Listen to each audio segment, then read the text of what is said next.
to a special episode of Uppity Upbeat. They're the big screen comedians that have made our abs hurt over the years, or realise our lack of them. And now we're taking you back in time to some of their first performances stand-up. Yes, teleporting is something we've mastered. Before Ron Burgundy shared his talent with the world, he began as an intern for NBC's sport department, where an on-air ad-lib joke drew laughs from a crowd, and he said, "That's it, I will be the most brilliant anchorman of all time." Great story. Compelling and rich. Well, that's going to do it for all of us here at Channel 4 News. You stay classy, San Diego. I'm Ron Burgundy. That's a lie. Will began pursuing comedy, and his time on SNL saw the development of several beloved characters, including Steve Butabi, who grinded his way onto the big screen in A Night at the Roxbury. We are A-Club people. You guys want to make out or what? But we're just leading this B-Club life. You want me? Me? Yeah. You're right. You're okay. You're fine. No, don't worry. It might have been a flop at the box office, but this cult classic is pure comedic brilliance in my books. In 1998, Lorne Michaels, producer of SNL, said Will was the glue that held the show together. So you can imagine his disappointment when the big screen stole him away to feature in hit films like Old School, Anchorman, Talladega Nights, Blades of Glory and Step Brothers. And I don't care what anybody says, we still need more cowbell.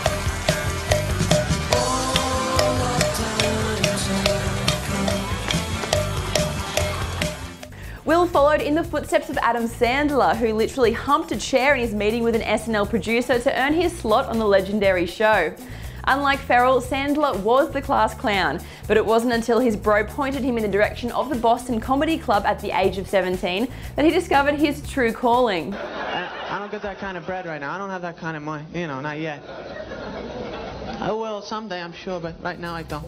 After graduating New York University, he became a regular on MTV's game show Remote Control and starred in his first film, Going Overboard.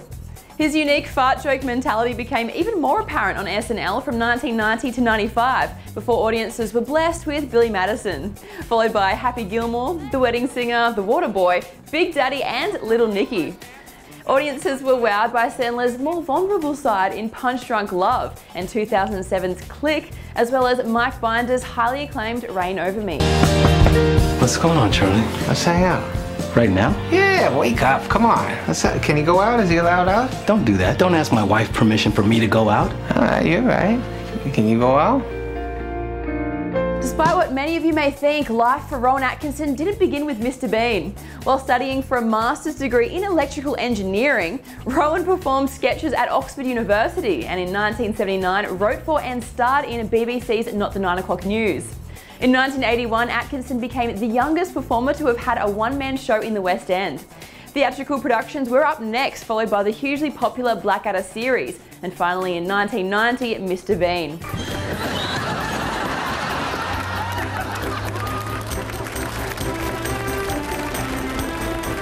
The quirky character would soon make his way onto the big screen, but not before Atkinson took on the role of Inspector Fowler in TV series The Thin Blue Line. Any doubts over Rowan's ability to play suave characters were cast aside when he starred in spoof spy thriller Johnny English. And it would be a crime not to mention his memorable cameos in hit films Four Weddings and a Funeral and Love Actually. Of course, looking back, it's hard to look past Rowan Atkinson live. Although perhaps if we could just keep that delightful singing down a little bit. Oh, dear. Obviously plenty of refreshment at the football game. Sadly, one of the greatest comedians of all time passed away last year at the age of 63. Robin Williams, with his fast-paced and improvisational style of comedy, began in stand-up before his role in Happy Days.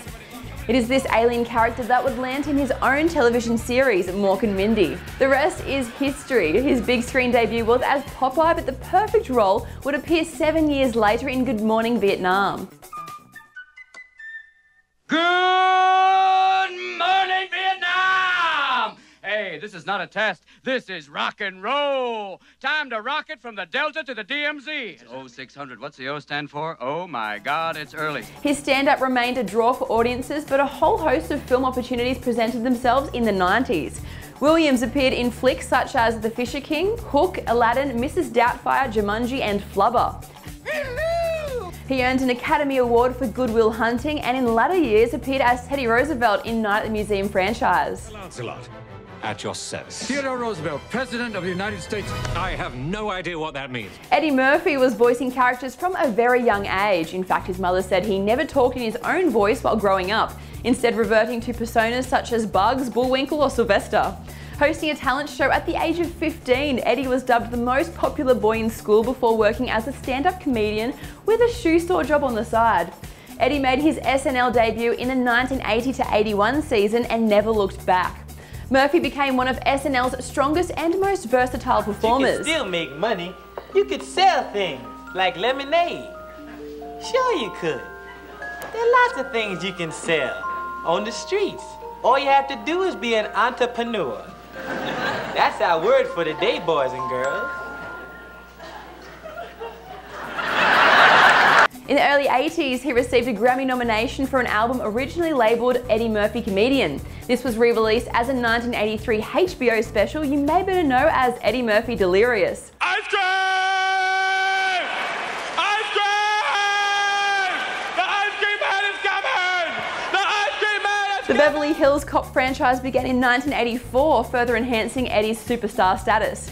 Other famous roles include The Nutty Professor, in which he played multiple roles, and Dr. Dolittle. The younger generation may better know him as... 'Cause I'm all alone. There's no one here beside me. My problems have all gone. There's no one to deride me. But you gotta have friends. Stop! So there you have it, 5 comedians who graduated from stand-up to TV and film with spectacular results. As you've noticed, our list was a little heavy on the male side. If you've got any suggestions for famous female comedians who've made the leap from stage to screen, we'd love to hear from you. Check out our social media links and help us come up with a new list. Oh, and remember, stay upbeat. Ciao.